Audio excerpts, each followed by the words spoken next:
ٹھیک ہے، اسی لیے حضرت عثمان رضی تعالیٰ عنہ کو ذوالقرنین یعنی کہ دو نوروں والا کہا جاتا ہے، یعنی کہ نبی صلی اللہ علیہ وسلم کی بیٹیوں کو نور کہا گیا ہے، یعنی کہ دو نوروں والا، کہ آپ کے پاس نبی صلی اللہ علیہ وسلم کے دو ہیرے ہیں، دو موتی ہیں۔ پتہ ہے مکہ، یعنی کہ نبی صلی اللہ علیہ وسلم نے، آپ کو یاد ہے کہ نبی صلی اللہ علیہ وسلم نے مکہ سے مدینہ ہجرت کی تھی۔ مکہ کیوں چھوڑ دیا تھا؟ کہ وہاں کے شریر لوگ، وہاں کے ظالم لوگ ابو جہل کی سربراہی میں نبی صلی اللہ علیہ وسلم کو نقصان پہنچاتے تھے، اور جو مسلمان اسلام قبول کرتے تھے ان کا جینا دوبھر کر دیا تھا۔ تو نبی صلی اللہ علیہ وسلم نے اپنے پیارے شہر مکہ مکرمہ کو چھوڑنے کا فیصلہ کیا تھا۔ ایک رات حضرت علی رضی تعالیٰ عنہ کو اپنے بستر پر سلا کے خود ہجرت کر گئے تھے، اور ہجرت کس کے ساتھ کی تھی؟ حضرت ابو بکر صدیق کے ساتھ ہجرت کی تھی۔ اور اس واقعے کے بعد نبی صلی اللہ علیہ وسلم نے پہلی دفعہ مکہ مکرمہ جانے کا فیصلہ کیا تھا، اور اپنے چند صحابہ کو ساتھ لیا اور مکہ کی طرف روانہ ہو گئے۔ نبی صلی اللہ علیہ وسلم کا مکہ جانے کا مقصد عمرہ ادا کرنا تھا، یعنی کہ اللہ تعالیٰ کے حضور، اللہ تعالیٰ کے پیارے گھر میں پیش ہونا تھا۔ ٹھیک ہے، خانہ کعبہ آپ لوگ جانتے ہیں کہ اللہ تعالیٰ کا پیارا گھر، خوبصورت اور عظیم ترین جو گھر ہے کائنات دنیا میں، وہ جو ہے خانہ کعبہ ہے۔ تو نبی صلی اللہ علیہ وسلم نے اس گھر کی زیارت کے لیے مکے کی طرف سفر کا آغاز کیا۔ بیٹا، مکے کے لوگ جو نبی صلی اللہ علیہ وسلم کے دشمن تھے، اور انہوں نے نبی صلی اللہ علیہ وسلم کو کافی نقصان بھی پہنچایا تھا وقت با وقت، تو انہوں نے سمجھا کہ اب نبی صلی اللہ علیہ وسلم اپنے صحابہ کرام کے ساتھ ہم پر حملہ کرنے کے لیے آ رہے ہیں، یعنی کہ جنگ کے لیے آ رہے ہیں۔ اس وقت نبی صلی اللہ علیہ وسلم نے حدیبیہ کے مقام پر قیام کیا۔ حضرت عثمان رضی تعالیٰ عنہ کو مشرکین کے پاس بھیجا تاکہ وہ ان سے مکے میں داخل ہونے کی اجازت لے سکیں، لیکن ان کے جانے کے بعد ان کی شہادت کی افواہ پھیلا دی گئی کہ حضرت عثمان رضی تعالیٰ عنہ کو شہید کر دیا گیا ہے۔ اس وقت نبی صلی اللہ علیہ وسلم نے صحابہ کرام سے جنگ کی بیعت لی کہ وہ حضرت عثمان کے خون کا بدلہ لیے بغیر واپس نہیں جائیں گے۔ اس بات کی خبر جب مشرکین مکہ کو ہوئی تو انہوں نے اپنے ایک وفد کے ساتھ حضرت عثمان رضی تعالیٰ عنہ کو نبی صلی اللہ علیہ وسلم کے پاس واپس بھیجا کہ یہ صرف ایک غلط فہمی ہے، اور اس وفد نے نبی صلی اللہ علیہ وسلم کے ساتھ ایک معاہدہ کیا، جس معاہدے کو معاہدہ حدیبیہ یا صلح حدیبیہ کا نام دیا گیا۔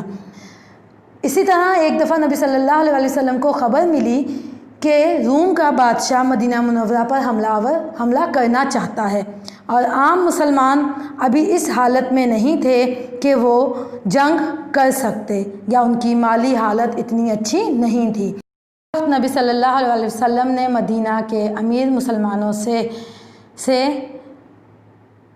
چندہ دینے کی گزارش کی، اور اس وقت نبی حضرت عثمان رضی تعالیٰ عنہ نے نبی صلی اللہ علیہ وسلم کے کہنے پر 10,000 مسلم فوج کے لیے جنگی سامان مہیا کیا، جس میں 1,000 اونٹ، 70 گھوڑے اور 1,000 دینار تھے۔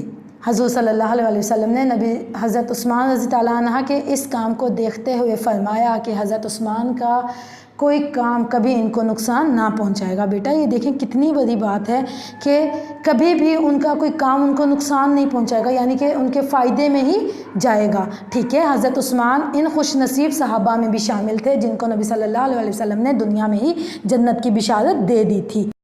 ان صحابہ کو عشرہ مبشرہ کہا جاتا ہے جن کو دنیا میں جنت کی بشارت۔ حضرت عثمان رضی تعالیٰ عنہ نے ہر موقع پر اپنی مال اور اپنے جان کے ذریعے سے اسلام کی خدمت کی تھی۔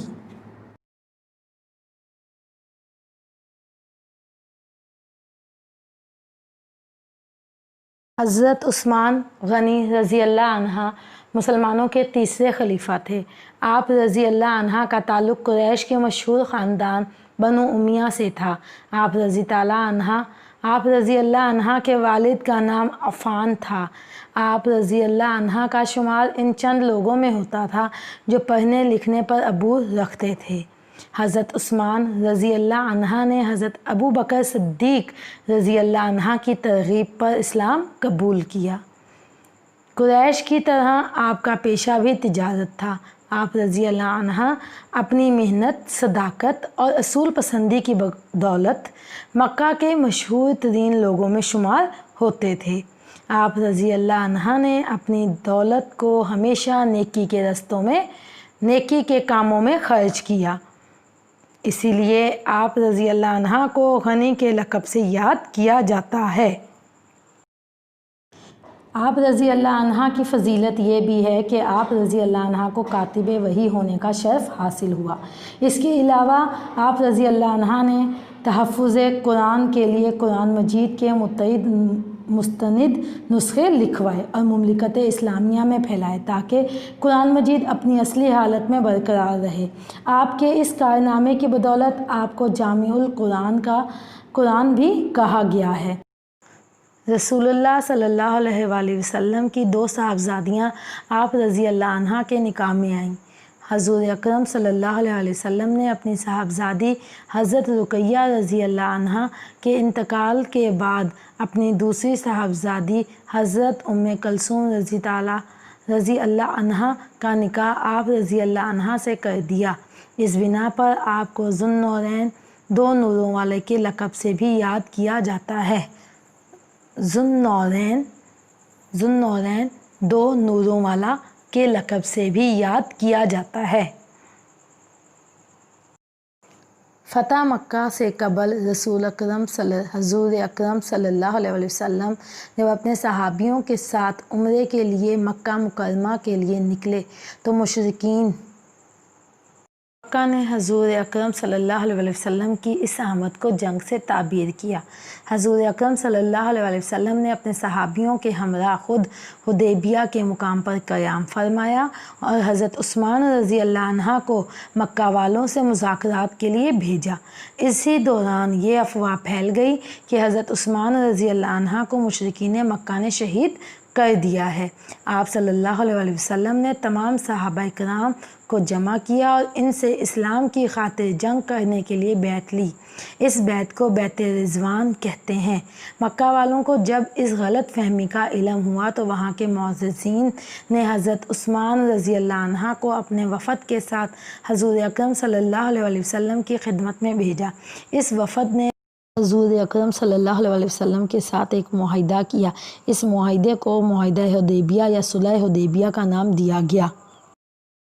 حضور صلی اللہ علیہ وسلم کو ایک بار خبر ملی کہ روم کا بادشاہ مدینہ پر حملہ آور ہونا چاہتا ہے۔ عام مسلمانوں کی حالت ابھی تک کچھ زیادہ اچھی نہ تھی۔ آپ صلی اللہ علیہ وسلم نے جہاد کا اعلان فرمایا تو ساتھ ہی اہل ثروت مسلمانوں کو مالی امداد کی ترغیب بھی دی۔ مالدار صحابہ نے اس وقت دل کھول کر چندہ دیا۔ حضرت عثمان رضی اللہ عنہ نے اکیلے 10,000 سے زیادہ فوج کے لیے جنگی سامان مہیا کیا۔ اس کے لیے 1000 اونٹ، 70 گھوڑے، 1000 دینار نقد چندہ دیا۔ حضور صلی اللہ علیہ وسلم نے یہ اثار دیکھ کر فرمایا، آج کے بعد عثمان رضی اللہ عنہ کا کوئی کام اس کو نقصان نہ پہنچائے گا۔ حضرت عثمان رضی اللہ عنہ ان خوش نصیب صحابہ میں سے ہیں جن کو عشرہ مبشرہ کہا جاتا ہے اور جن کو حضور اکرم صلی اللہ علیہ وسلم نے ان کی زندگی میں جنت کی بشارت دے دی تھی۔ حضرت عثمان میں عجز و انکساری اور سخاوت کا بے حد جذبہ تھا جس کا اظہار آپ رضی اللہ عنہ نے ہر موقع اور ہر قدم پر اسلام کے لیے اپنے مال و متاع قربان کر کے کیا۔ بیٹا اب ہم سوال نمبر 2 کریں گے۔ کتاب کا صفحہ نمبر ہے 30-31۔ آ جائیں حل کریں۔ نمبر 1 ہے حضرت عثمان مسلمانوں کے خلیفہ تھے۔ جی بیٹا بتائیے کون سے نمبر کے خلیفہ بنے تھے حضرت عثمان مسلمانوں کے؟ پہلے نمبر کے، دوسرے، تیسرے یا چوتھے؟ صحیح جواب کی نشاندہی آپ نے کرنی ہے۔ آپ نے سبق میں بہت اچھے سے پڑھا بھی ہے اور اس کو سمجھا بھی ہے۔ جی ہمارے پاس حضرت عثمان جو تھے وہ تیسرے نمبر کے مسلمانوں کے تیسرے خلیفہ تھے۔ حضرت عثمان مسلمانوں کے تیسرے خلیفہ تھے۔ جی اب ہم دوسرے پہ آتے ہیں۔ حضرت عثمان نے اسلام قبول کیا۔ بیٹا حضرت عثمان رضی اللہ عنہ نے کس